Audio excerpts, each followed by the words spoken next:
Hello, everyone, and welcome to another episode of Analytical Fanboys, the show where boys get analytical about things.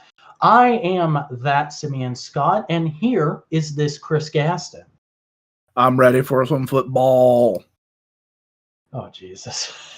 Yeah. If you didn't know, because we posted on our Twitter about this, but it hasn't been made clear on the YouTube yet. We were supposed to do the Birds of Prey TV show next, but when we recorded that, our recording software wasn't working, so we went to our backup and we recorded an episode that was a total shit show, which didn't even record properly. So we decided let's just move on to the next thing that was selected from the list at the end of the Birds of Prey show.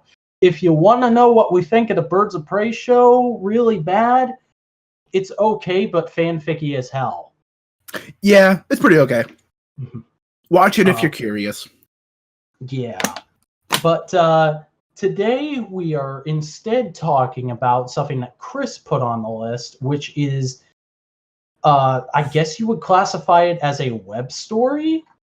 It's the jock version of Homestuck. Yeah, kinda. The thing we're talking about, and correct me if I'm mispronouncing it, it is 17,776.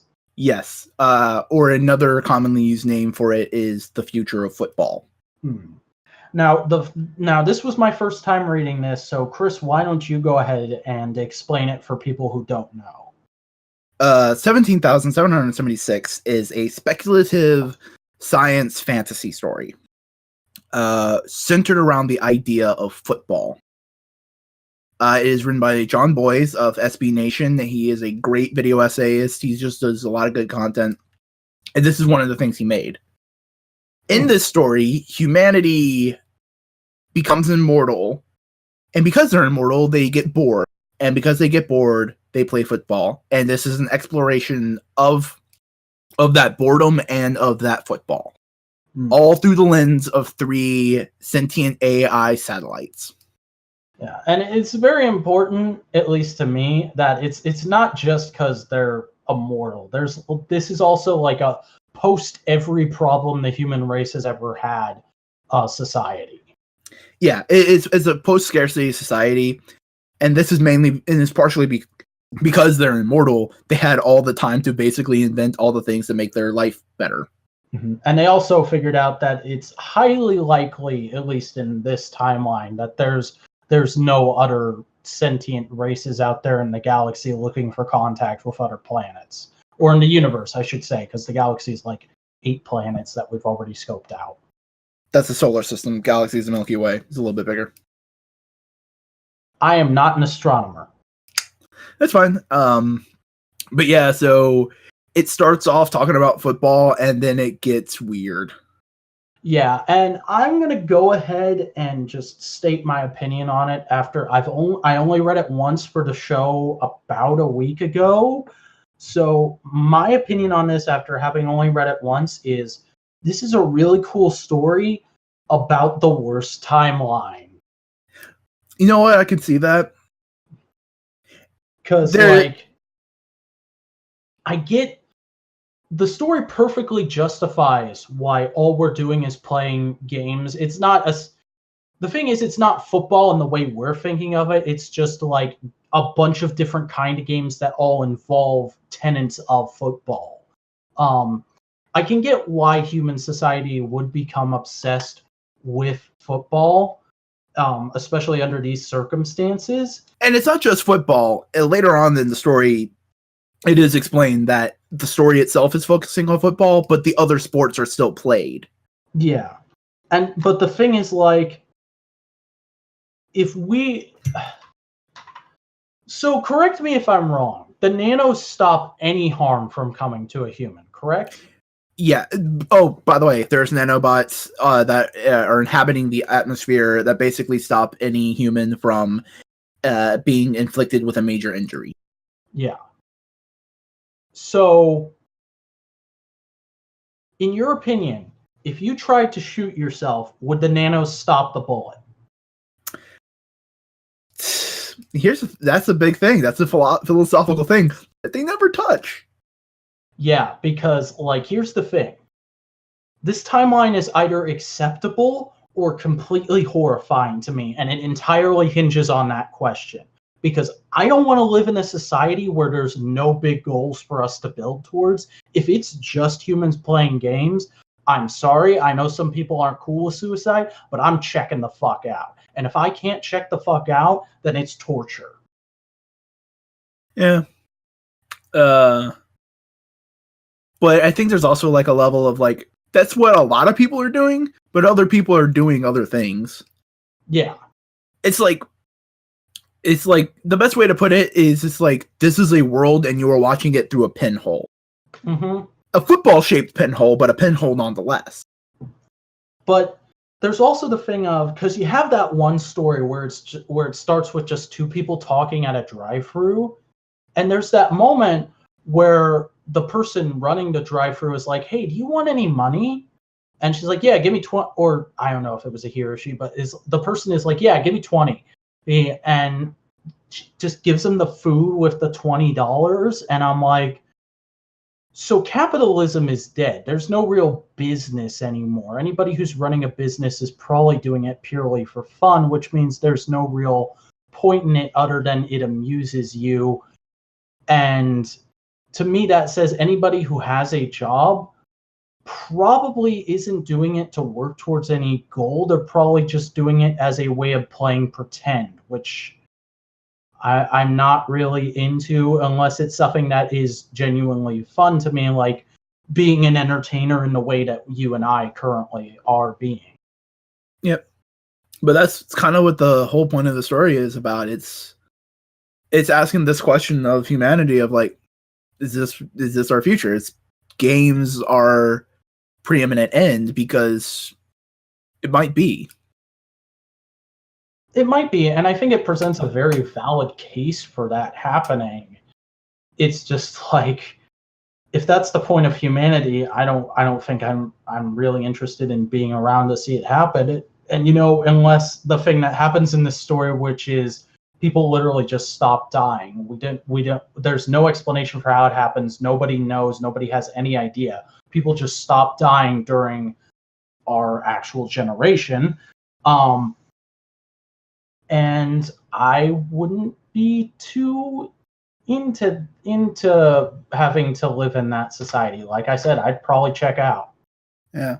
And damn, this is interesting because I remember a conversation we had where I was very much in the mindset of like, I'm still am, but I was very much in the mindset of no, life has meaning because it has an end. There's an end to it. And you were like, nah, I'd rather live forever. I'd rather be a robot. And now it's like, well, here's the thing. My wanting to be immortal is purely hinged on there are infinite things I can work towards and do to make the human race better. But if you have actual time and you get to a point where humanity has done everything, then I see no reason to be around. Like, if I've gone all around the world, seen every place I want to see, we're in a post-scarcity society, everybody's doing fine, there's no real problem, there's no, like, alien races that we need to go out and make friends with and help them be better. If we're not in a future that is Star Trek, the Star Trek version of this future where humanity is post-scarcity, but not necessarily everyone else is, and we're out there trying to help them be that. If it's not that version of the post-scarcity future, I'm not into it. I'm gonna be like, okay, humanity's done everything it needed to do. Now I'm done being a human. Bye. Yep. I mean, it's completely valid.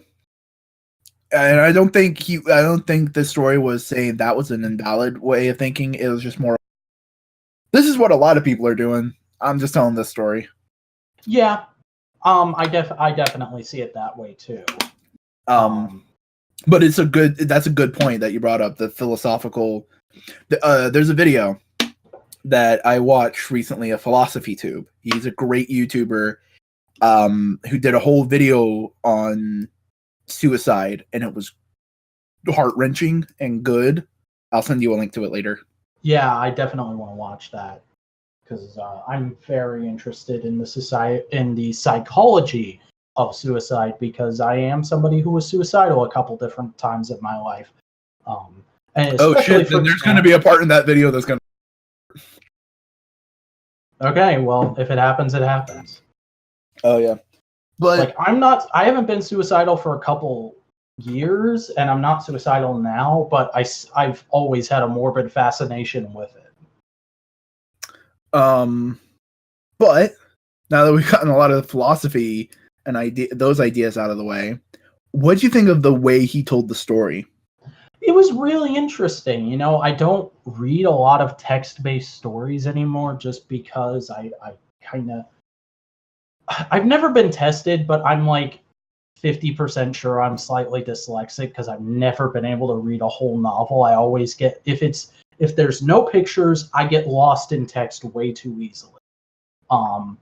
But reading this, it was pretty easy to follow, especially because he colored it was all dialogue, and he colored the text to match whoever was talking.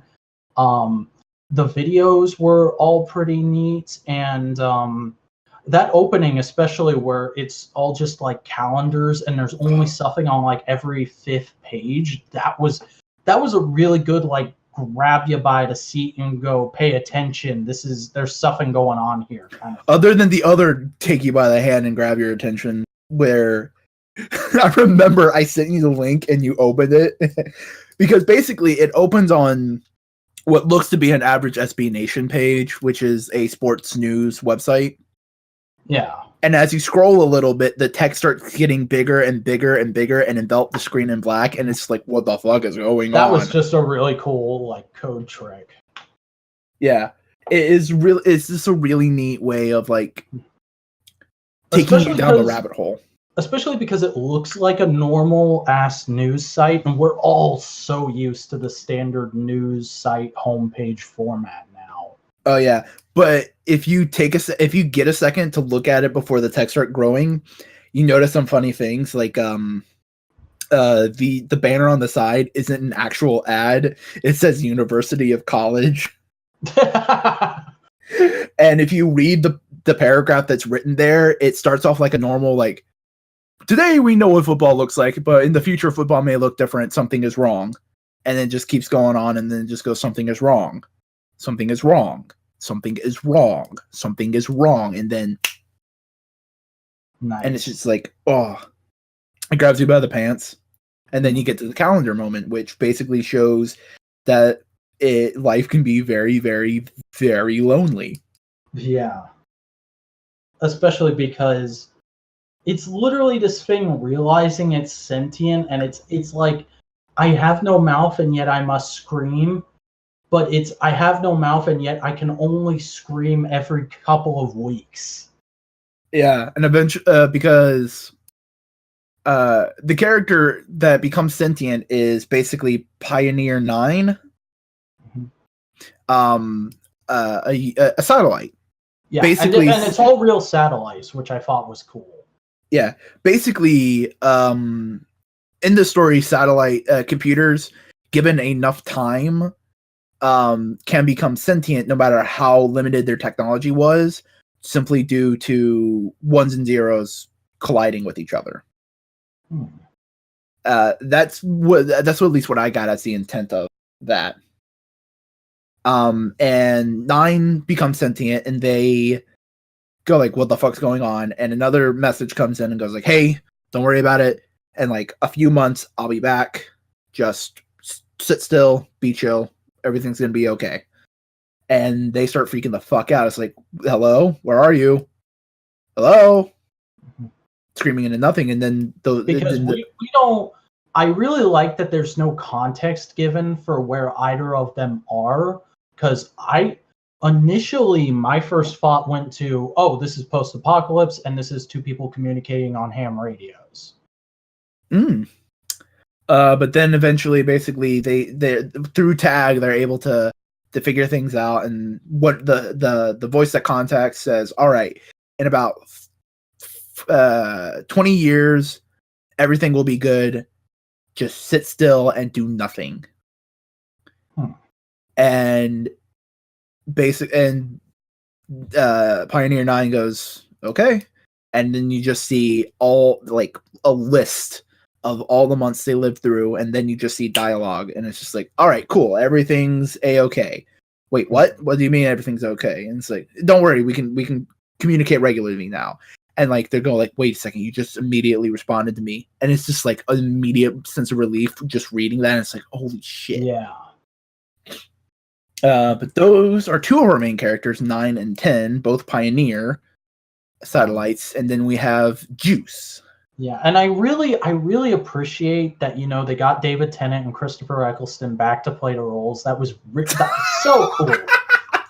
Yeah, David Tennant's really playing, really stretching his things being a female satellite. Yeah, listen to Who Been Reviewing, everybody. Yeah, that's a thing that's going to be coming up. Mm-hmm. And then we just start seeing snippets of the everyday world, including a football game between Wyoming and Idaho.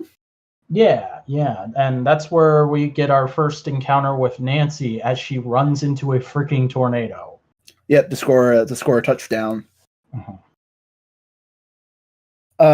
Essentially, in this post-scarcity immortal world, football has mutated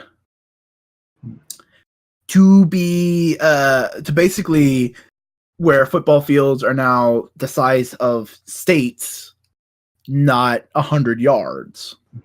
Well, they can literally be anything. They can be a couple states playing a game. They can be a couple towns playing a game. It can be like a weird... There's that one game that Juice really likes that's like a fucked up, half-developed, old-style football field. And I thought that was really interesting. Oh, yeah! The worst football game. Yeah. Juice loves it because of how shit it is. And I'm like, yeah, this is fascinating. It's still shit, though. I don't see the appeal. Yeah, that's the appeal. That's a joke. Yeah. Basically, due to a weird loophole in the rules of NFL, a football game was permanently put on hiatus on technicality because there was no rule in the rule book stating that the opposing team could not buy up property on the football field. So they do, and then shit goes sideways. And basically, an apartment starts getting built on the football field, and there's like reenactments and all this weird shit going on, and it's hilarious. There's a fucking Bojangles on the field. There's a Bojangles on the field. I'm like, what's the legality of Bojangles being in this web store? Oh, who cares? It's hilarious. And there's still a football team that comes in every Sunday to try and play the original. Yeah, that's the best part. It's like they're still trying. God bless those lads. And but you really get a sense, at least of this tiny portion of the world, because you see this world through the lens of news broadcasters trying to broadcast a game following the action of one of these statewide games. You get snippets of like a podcast who's solely dedicated to just watching old shitty games of football, and it's hilarious. Yeah. There's the one that's an interview between two, like, I think they're supposed to be retired, but one of them is playing a game that's literally just collecting, but he's collecting very specifically football signed by a player who only signed like 10 footballs ever in his career. Yeah, and he goes, and there's like a whole section that's like Indiana Jones, but for football. Yeah. Like, John Bois goes really in depth on figuring out, okay, if this is the premise of my world, let's take it all the way to the end. Yeah, this guy, he seems like he would be a really good independent comic book writer. Or at least he'd have one really good book, and then he'd never write a comic again. Yeah. Like, John Bois is part of the reason I think I got into sports. Because he just has a way of describing sporting events that just makes you keys your mind into seeing, oh, this is the storyline that's going on in the game as it's going. Okay. Like, he's really good. He's one of my favorite like content creators on YouTube. He's not an independent content creator because he's SB Nation, but whatever. He does good shit. Yeah. Also, there's the Alaskan football game. What's that one? Remind me. It's the one where they fire a cannon. Oh yeah, that leads into the drive-through story we were talking about. Yeah. And the lamp. Oh yeah, because like the oldest light bulb in the world goes out because of it, and all the satellites basically go like. It's a weird low point in the story because like you wouldn't think that'd be like the big depressing low point in the story, but that's the oldest piece of technology in existence. So it's like the satellites losing their great grandparent. Yeah, and it's very interesting to see how this post-scarcity immortal world kind of views shit like that. Mm-hmm. Like even the humans are like, shit, we fucked up. Mm-hmm. And the humans know about the satellites. They talk to them all the time. Yeah, I was wondering how exactly that worked, and I never got a satisfactory explanation, but I did like the scene where the new satellite is talking to Nancy. Yeah, it's just like, of course they could talk to Earth because they can talk to each other. Like, why wouldn't they? And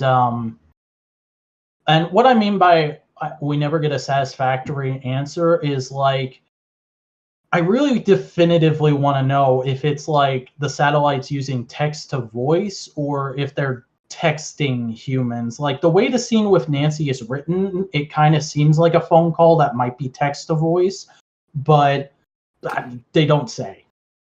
Yeah.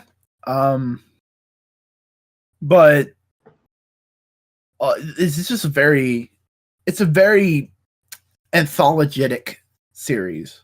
Mm-hmm. It's less a direct plot line and more, these are things. There's stuff that comes up and then comes back a little, but it's not like a clear beginning, middle, end plot line.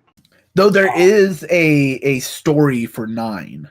Yeah, the 9 is the main character, and it's kind of about 9 realizing we're viewing the world through 9's eyes as 9 is going from a piece of machinery to a person.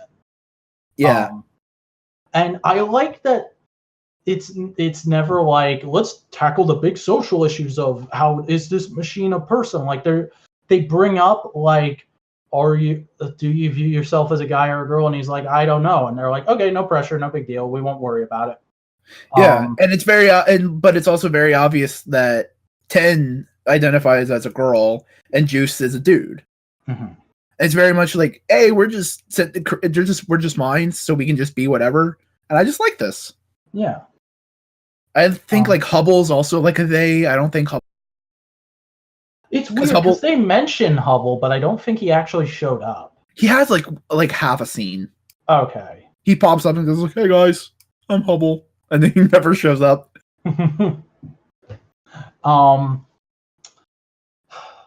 So should we go for the elephant in the room before we wrap up and talk about global warming in this story? Oh yeah. Okay, what's the elephant?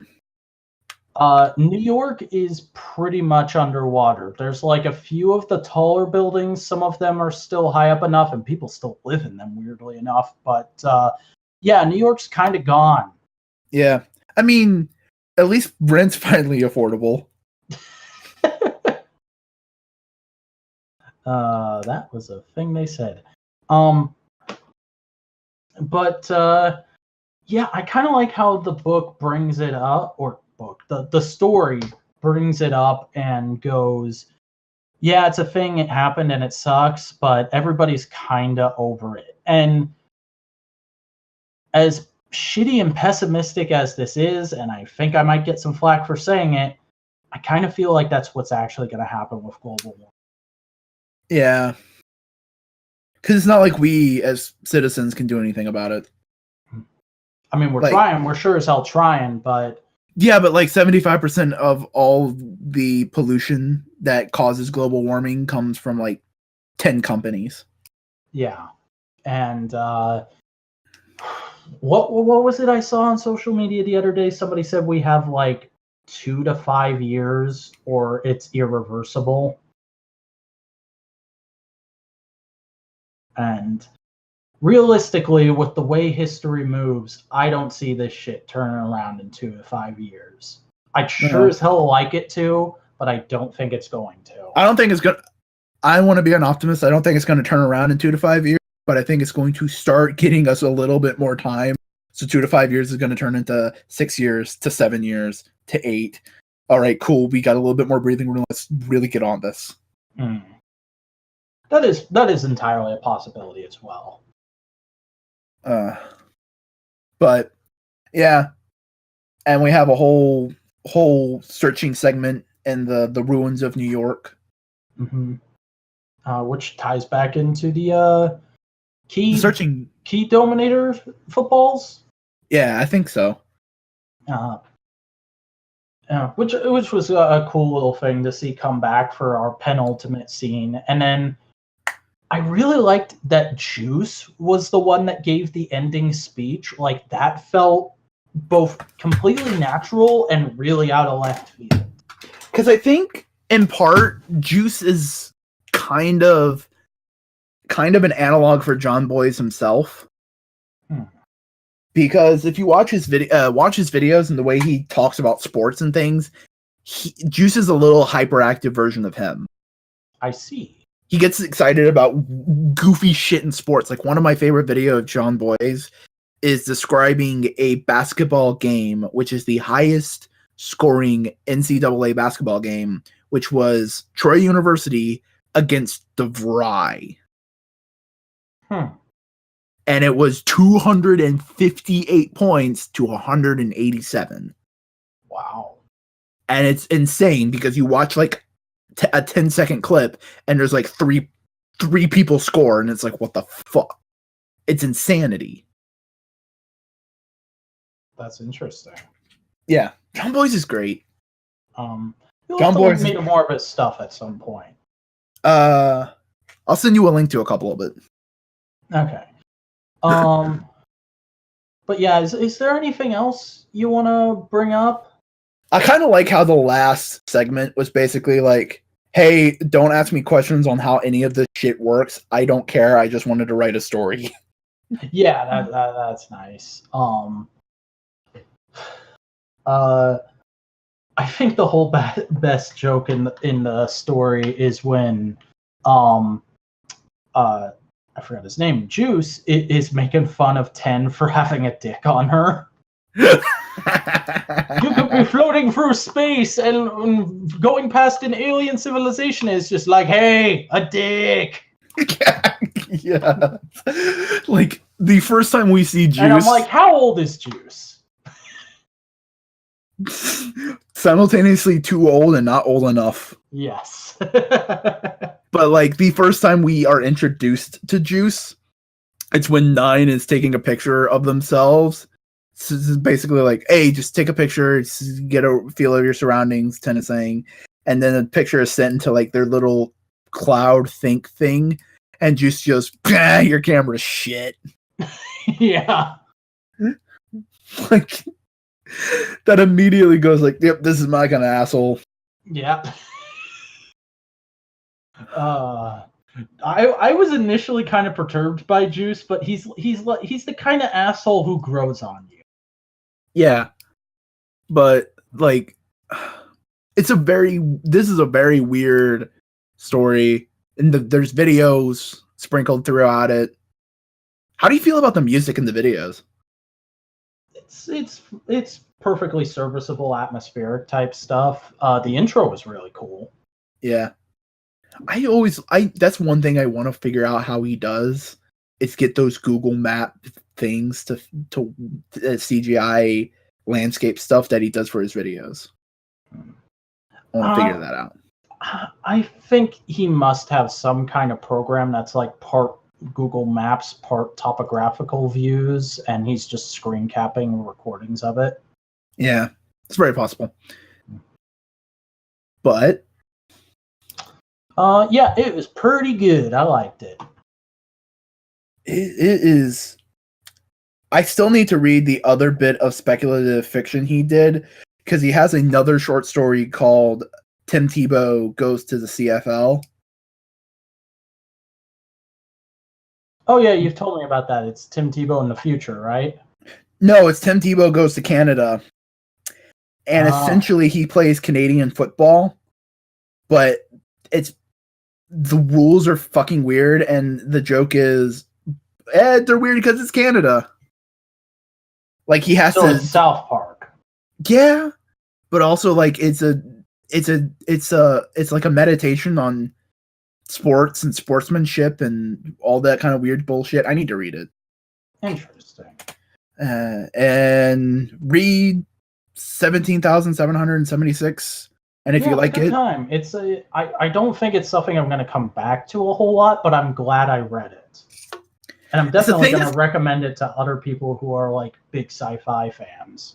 Yeah.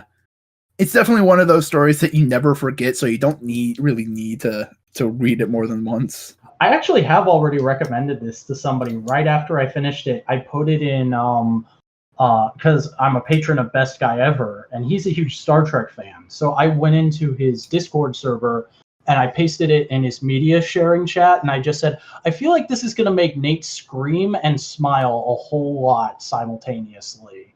And then like a couple people did actually read it, and they were like, what the fuck? That's great. It's a good existential time. Yeah. That's a great way to sum it up. But I love how when you finished it, let me see. Hold on. I love how when you finished reading it, the first thing you sent to me was, well, there's going to be a lot of screaming next episode. I was a lot more freaked out about how I think of it as the worst timeline after I read it. I've calmed down now. Yeah. And then I went, good screaming or bad screaming? Both, probably. You sure as hell know how to pick them, brah. Yeah, that was it. And then I responded, this whole podcast is an exercise in driving you insane. All right, well, why don't we continue that practice and move on to you driving everyone insane with a bit of fucked up fruit facts. You can ripen peaches by placing them in a brown paper bag for 2 to 3 days. I think I already knew that one.